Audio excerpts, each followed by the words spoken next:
Hello, YouTubers, friends, compatriots. Blue Liquor Shills, Desolations, Peasants, Vassals, Citizens, Patriots.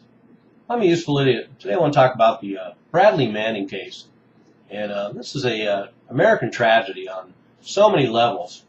And also it shows just how different our justice system works for different individuals. And that will be the core of what I want to talk about today.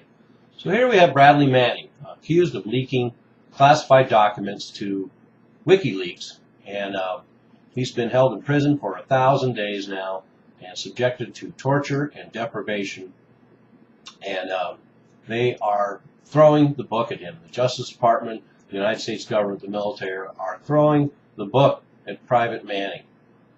And this reminds me of so many other unfortunate instances with the government, and here we have another small fish thrown to the wolves, much like Abu Gharaib, when soldiers all the way to the top, including officers and people in our government, condone the torture and outrages of Abu Gharaib prison, and yet it was the small fries, the grunts, the foot soldiers that are thrown to the wolves.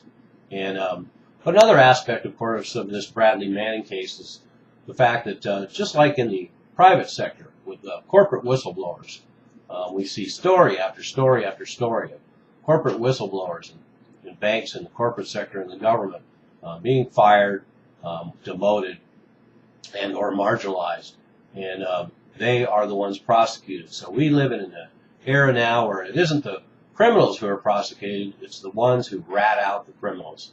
They are the ones who are considered the problem, and they are the ones who must be punished.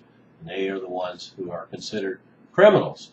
And another irony of this entire Bradley Manning case, of course, is here is a government who's bringing this case against Bradley Manning because the government's and the military's secrecy has been compromised. Although it is arguable how much material was truly, classified material was truly exposed in this case. But that said, we have the government concerned about their compromise of their secrecy and their privacy. Yet this is the very same government that compromises the privacy and the secrecy of every citizen in the United States on a daily basis. And the other thing that's interesting about this case to me is we have the Justice Department who's bringing everything they have against Bradley Manning.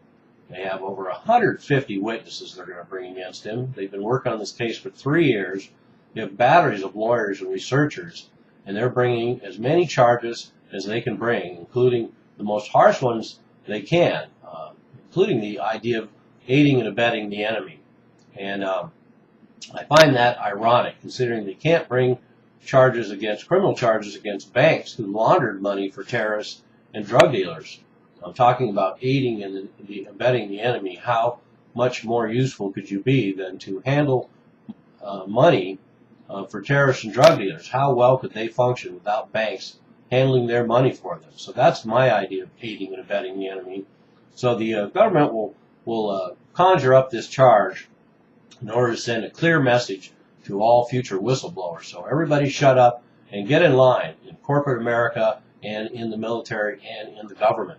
But this also shows that we have two different systems of justice, if not more, because the Justice Department and the government couldn't build cases against Jon Corzine. They couldn't build cases against the people involved in Fast and Furious. They couldn't get cases against banks and manipulating LIBOR and laundering money for terrorists and drug dealers.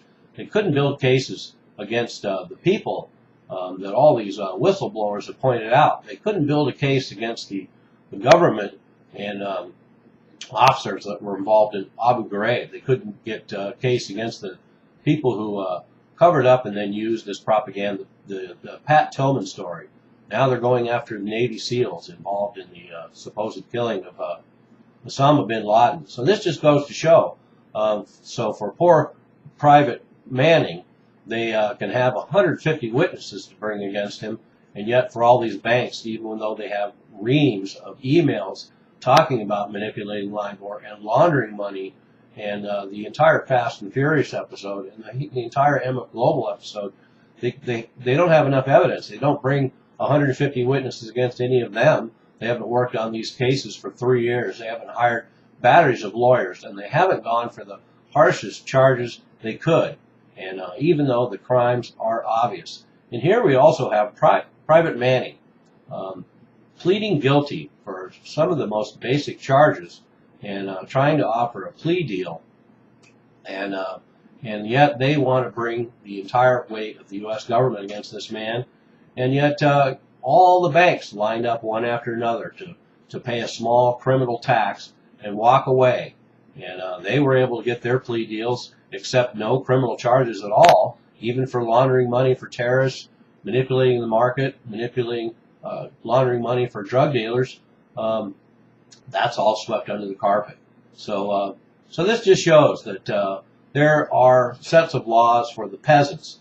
And unfortunately, Bradley Manning, you are a peasant. And for most Americans, he should be a hero.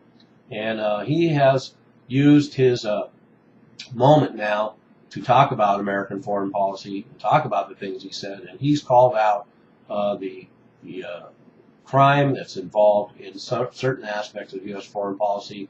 And for that, he should be applauded. I think it's also very telling about where we're at in America now. When he originally approached the New York Times and the Washington Post, two theoretically reputable papers that at one time in American journalism history would have jumped at the chance to publish the material that Bradley Manning had. But now they are not interested. So once again, proving that they are more in line with the corporate government partnership and protecting their interests, and they were not interested in publishing these papers. And how different this story would have been had it been not Wikileaks that published this material, but two giant corporate newspapers. How the government would have presented this case would have been a whole different ballgame. So anyway, there we have it. Peasants' justice. And once again, the brave young individual is going down to pay for the price for all the other people that have been taking America to the cleaners. I'm a useful idiot. Don't you be one too.